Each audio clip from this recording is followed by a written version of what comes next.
Hello respected teachers, dear aspirants, dear viewers, स्वागत है आप सभी का दी मास्टर जर्नी में। और मैं शशांक तिवारी आप सभी का एक बार फिर से दिल से स्वागत करता हूं।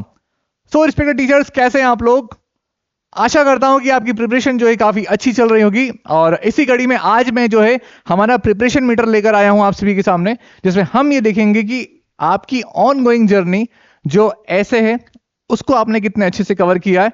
और जितने भी लोग हमसे ऐप पर जुड़े हुए हैं उन्होंने कितने अच्छे से इस चीज को कवर किया है। और 25 क्वेश्चन मैं आपके लिए लेके आया हूं प्रीमियम क्वालिटी के। एक टेस्ट ऑलरेडी ऐप पर अपलोडेड है, एक टेस्ट आपका यहां पर आज मैं लेकर आया हूं।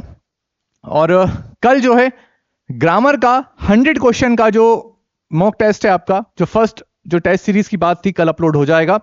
परसों आपका पहला फुल लेंथ मॉक टेस्ट। लेकिन फिर दोहरा रहा हूं आप सभी को एक बात, टेस्ट आप तभी दीजिएगा जब आपका पूरा सिलेबस अच्छे से कवर हो जाए। ग्रामर आपको पता है तो ग्रामर आप दे सकते हैं, नो इश्यू। लेकिन आराम से अभी आपका एग्जाम, मुझे इतना विश्वास है कि 1 अप्रैल तक होगा। 20 मार्च को शायद ना हो, जहां तक मुझे जानकारियां मिली हैं। तो आप टेस्ट तभी देना, मैं डाल जरूर दूंगा ऐप के ऊपर, लेकिन आप उसको तभी देना जब आपकी प्रिपरेशन अच्छे से हो जाए। भले बाद में दे ली, कोई दिक्कत नहीं है, ठीक है। मेरा जो टास्क है वो कंप्लीट हम लोग कर देंगे।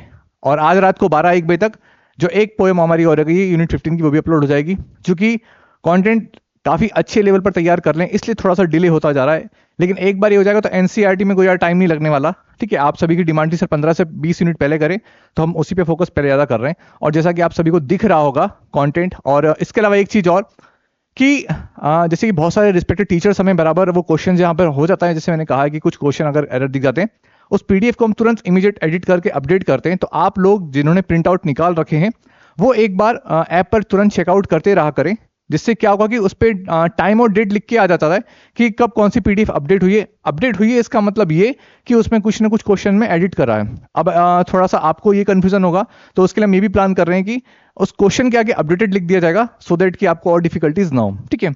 सो बस यही कहना था। एक छोटा सा डिस्क्लेमर और, कि हर बार हम कहते हैं कि क्वेश्चंस हम लोग सेट करते हैं, लेकिन फिर भी कभी कभी एक छोटा सा टाइप अगर हो जाता है, एक क्लिक से आंसर इधर का उधर जाए, तो प्लीज अपने जो भी डाउट्स वगैरह कमेंट बॉक्स में अपडेट करना। और पर्सनली मुझे व्हाट्सअप कर सकते हैं। सो ज्यादा टाइम वेस्ट नहीं करेंगे, हार्डली 5 से 10 मिनट के अंदर इस टेस्ट को खत्म करेंगे, because we all know that very well कि आपका समय काफी प्रीशियस है।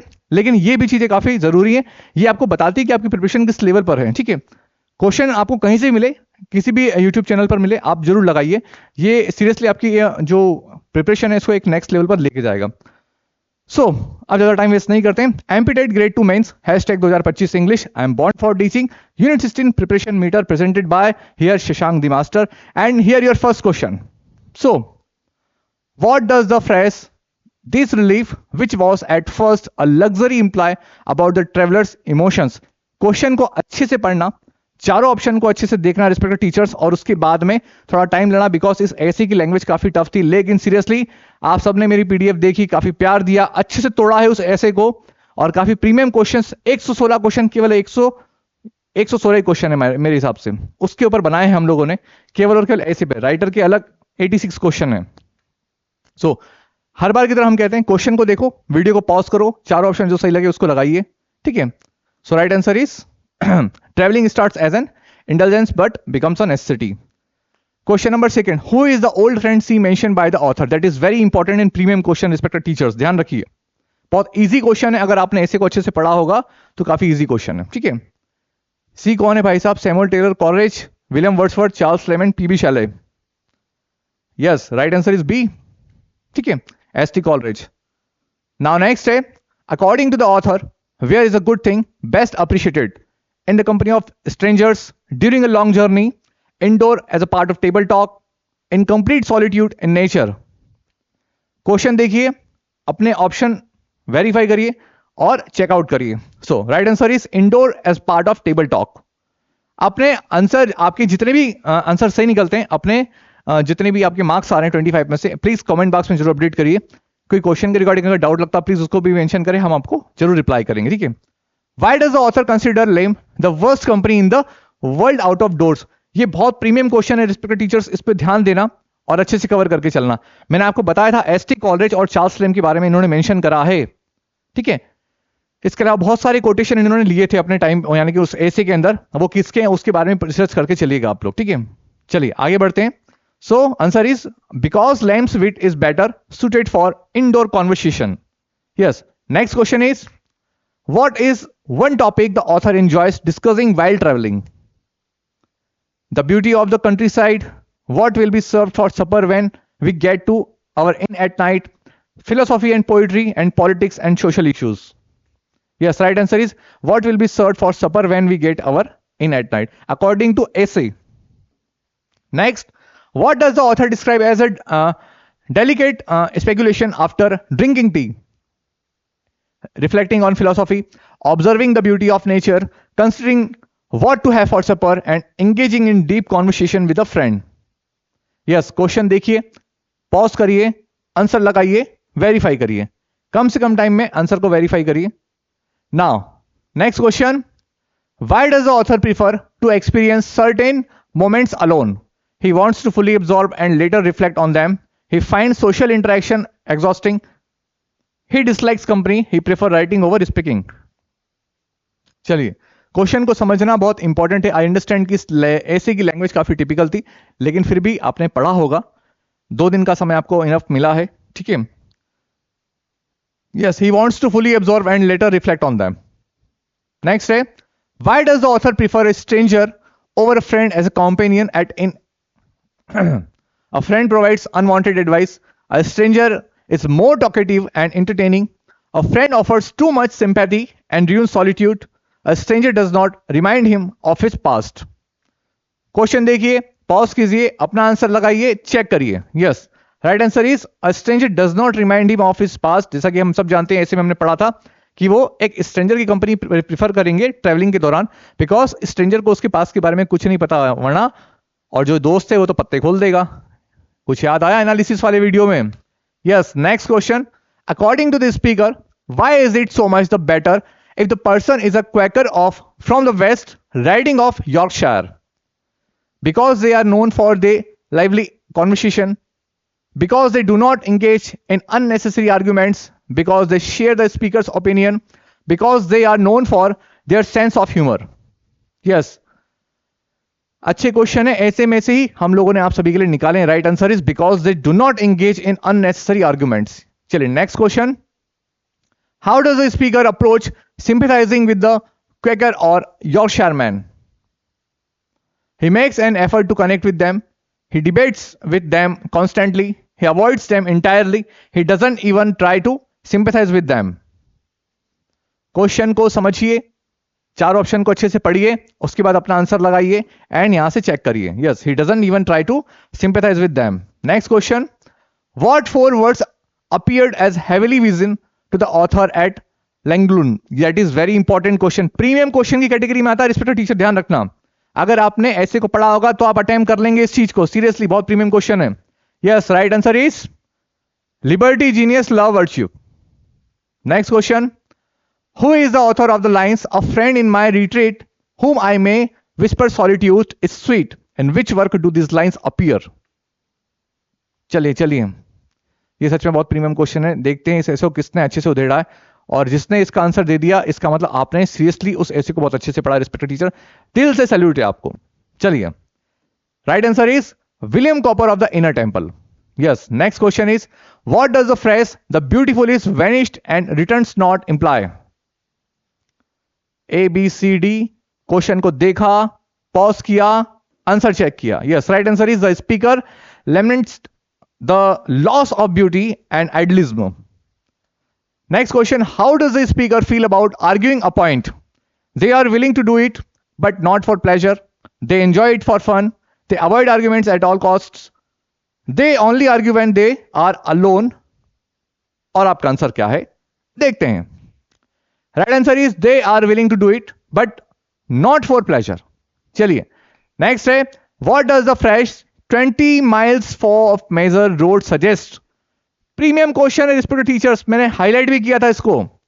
अ metaphor a difficult journey, a preference for short discussions, the speaker enjoys walking alone, a willingness to argue for a long time, and last answer is a willingness to argue for a long time. चलिए, next है, what change does the author acknowledge about himself and the world? Both he and the world have okay, world have remained unchanged. Both he and the world have changed over time. He has changed, but the world remains the same. The world has changed, but he has remained the same. चलिए चलिए. Yes, right answer is both he and the world have changed over time. Yes. Next question is question number 17. How does the author describe the river D in his thoughts? अब इस river D का concept क्या है? क्या आपने William Wordsworth की एक poem पढ़ी है जो ग्रेड 1 के टाइम पीरियड पर आई थी मेंस के एग्जाम में? उस पोएम का नाम जल्दी से कमेंट बॉक्स में बता दीजिए. क्या और उसका इससे कुछ संबंध है? कमेंट बॉक्स में जरूर बताइए. अगर ग्रेड 1 के एस्पिरेंट्स ग्रेड 2 का एग्जाम दे रहे हैं तो. As the river of paradise symbolising joy and youth, as a dangerous and sorry अभी ठीक नहीं है तबीयत पूरी तरीके से. ठीक है. As a dangerous and unpredictable force, as a mere geographical location with no special significance, as a place of sorrow and regret. चलिए next answer is as a river of paradise symbolising joy and youth. चलिए next है question number 18. What metaphor does the author use to describe how the mind processes landscapes? Yes, a blank canvas waiting to be painted, a wooden globe with an inch of pasteboard, a mechanical instrument that plays tunes in succession, a vast library of infinite knowledge. मैंने PDF में सारे question डाल रखे हैं respected teachers. आपने अगर पढ़ा होगा definitely we will give answer. Yes, next answer है हमारा इसका mechanical instrument that plays tunes in succession. Question number 19. How is Coleridge's way of speaking describe? Short and to the point, delightful and explanatory, confusing and uninstructed, rushed and incoherent. चलिए, ये तो आएंगे, दो बार आए हैं. Delightful and explanatory. किसी भी चीज को देखने के बाद में उसको पोइट्री में कन्वर्ट कर देना, ये उनकी क्वालिटी थी, इसलिए डिलाइटफुल एंड एक्सप्लेनेटरी. नेक्स्ट है what literary forms does the speaker compare Coleridge speech to? A detective novel and a newspaper article, a diary and a travelogue, a play and short story, a didactic poem and a Pindaric ode. अच्छा, पिंडारिक odd के बारे में तो sir लिखा था उसमें कहीं ना कहीं, तो क्या मैं इसी पे तुक्का लगा दूं? ठीक है, लगा देते हैं. चलिए, क्या सर आप हिंट दे देते हो? What does the phrase "the mind is its own place" imply? The mind is a physical location. The mind is controlled by external factors. The mind creates its own reality and experiences. The mind has no influence on a journey. Question को देखा, pause किया, आगे बढ़े, answer check किया. The mind creates its own reality and experiences. जैसा कि हम सब जानते हैं रिस्पेक्टेड टीचर्स कि हमारा मोटिव ये रहता है कि कम से कम टाइम पीरियड में आप तक 25 प्रीमियम क्वेश्चन अच्छे से हम लोग पहुंचा सके. इसका एक और टेस्ट जो ऐप पर ऑलरेडी अपलोडेड है 25 क्वेश्चन का, उसमें डिफरेंट क्वेश्चन है. Where has the speaker spend invariable hours? At home, at a friend's house, at inns, at in nature. Yes, right answer is at inns. चलिए next है when does the speaker seem to enjoy his time at inns the most? When he is left entirely to himself, when he is surrounded by friends, when he is engaged in loud discussions, when he is traveling with a large group. Question को देखिए, pause कीजिए, answer लगाइए और verify कीजिए. I understand कि ये ऐसे फिर दोहराता हूं, काफी इसकी लैंग्वेज टेढ़ी मेढ़ी है, टिपिकल है, लेकिन पढ़िए और आंसर लगाइए क्योंकि क्वेश्चन हमारा एग्जाम में पूछा जाएगा इससे. When he is left entirely to himself. Next question. What does the phrase "give it an understanding but no tongue" suggest? क्या suggest करता है भाई साहब ये स्टेटमेंट? चलिए, to speak loudly and clearly, to argue and debate constantly, to ignore what is being said, to listen and comprehend without speaking. Yes. Next. Okay, इसका answer देख लेते हैं. To listen and comprehend without speaking. Last question of the slide. What ability of the speaker's old friend Coleridge is highlighted in the essay? अब ये तो बता देंगे आप रिस्पेक्टेड टीचर, मुझे इतना विश्वास है. ठीक है, ये क्वेश्चन गलत नहीं होना चाहिए, वरना सच में थोड़ा सा मन दुख जाएगा यार. His talent for remaining silent, his reluctance to express his thoughts, his ability to paint landscape, his skill in both understanding and speaking. Yes, his skill in both understanding and speaking. So इसी के साथ respected teacher आपके 25 question जो है मैंने यहाँ पर कम से कम टाइम पीरियड में आप तक लेकर आया हूं. इसका मोटिव ये रहता है, फिर बता रहा हूं अपनी बात को, कि आपने अगर ऐसे को अच्छे से कवर किया है. देखो बहुत सारे रिस्पेक्टेड टीचर्स हैं जो अभी ऐप पर वो नहीं जुड़े हैं, कोई इशू नहीं है, हम सब साथ में मेहनत करेंगे आप सभी के साथ यूट्यूब पर. इसीलिए आप सभी के लिए हम लोग यहाँ पर क्वेश्चंस लेकर आए हैं. अभी थोड़ा सा स्पीड वीडियो की थोड़ी स्लो जस्ट बिकॉज इसलिए हो गई क्योंकि अभी पूरा फोकस चल रहा है 15 से 20 यूनिट हम लोग कवर करना है। उसके बाद एनसीईआरटी पे जब से आएंगे फिर तो मैदान में आते चले जाएंगे। क्या ना, देखो मैं हमेशा कहता हूं कि हर किसी एस्पिरेंट्स का पढ़ने का तरीका अलग रहता है, बिकॉज इस एज पर हम सब मैच्योर हो गए और हमारे पास समय का अभाव है, जस्ट बिकॉज हमारा सिलेबस चेंज हुआ है। तो पूरा प्रयास ये है कि आप तक एक अच्छा सा कंटेंट लेकर आ सके, सो दैट कि आप अपनी प्रिपरेशन को कर सके। और जितना ज़्यादा मैं अपना गाइडेंस आप सबके साथ साझा कर सकता हूं, मैं डेफिनेटली आपके एग्जाम तक करूंगा। सीरियसली कह रहा हूं, अपना पूरा एक्सपीरियंस मैं आपके साथ करूंगा। और एंड ट्रस्ट मी, अगर आपको ऐसा लगता है कि हाँ आपकी ग्रामर की प्रिपरेशन काफी अच्छी है, तो अगर आपके कल के पेपर में 100 में से अगर 80 नंबर आ जाते हैं ग्रामर में, या 75 प्लस भी अगर आपके आते हैं, इट मींस कि आपकी प्रिपरेशन सच में काफी अच्छी चल रही है। और अगर 75 से नीचे आते हैं, केवल ग्रामर का सेक्शन डाला उसमें, यूनिट आई थिंक 3rd 4 और 6 यूनिट है, तो आप थोड़ा सा उस पर भी ध्यान देना शुरू करना। मैंने हर एक टॉपिक से एक प्रीमियम क्वेश्चन डाला उसमें, सीरियसली कह रहा हूं, इतनी हिंट दे दी। अब देखते हैं कि कौन कितना अच्छे से परफॉर्मेंस दिखा पाता है। मैं उसके अंदर चेकआउट करता रहता हूं ऐप के अंदर कि किसकी क्या पोजीशन चल रही है। सो आशा करता हूं रिस्पेक्ट टीचर की आज की हमारी कहानी जो कि आपको थी सुनानी, वो हमने आपको सुना दी। और 25 क्वेश्चन आपने अच्छे से करे होंगे। कोई अगर मान लो क्वेश्चन में डाउट रहता है या गलती से आंसर उसका इधर उधर हो जाता है, तो प्लीज कमेंट बॉक्स में अपडेट करें, मैं आपको क्लैरिफिकेशन दूंगा उसके बारे में। जस्ट बिकॉज अभी मुझे फिर से काम करना है और बहुत काम करना है, ठीक है। सो बहुत जल्दी मिलेंगे आप सभी के साथ में एक नई वीडियो के साथ। Till then stay safe, keep in touch, all the best, thank you very much.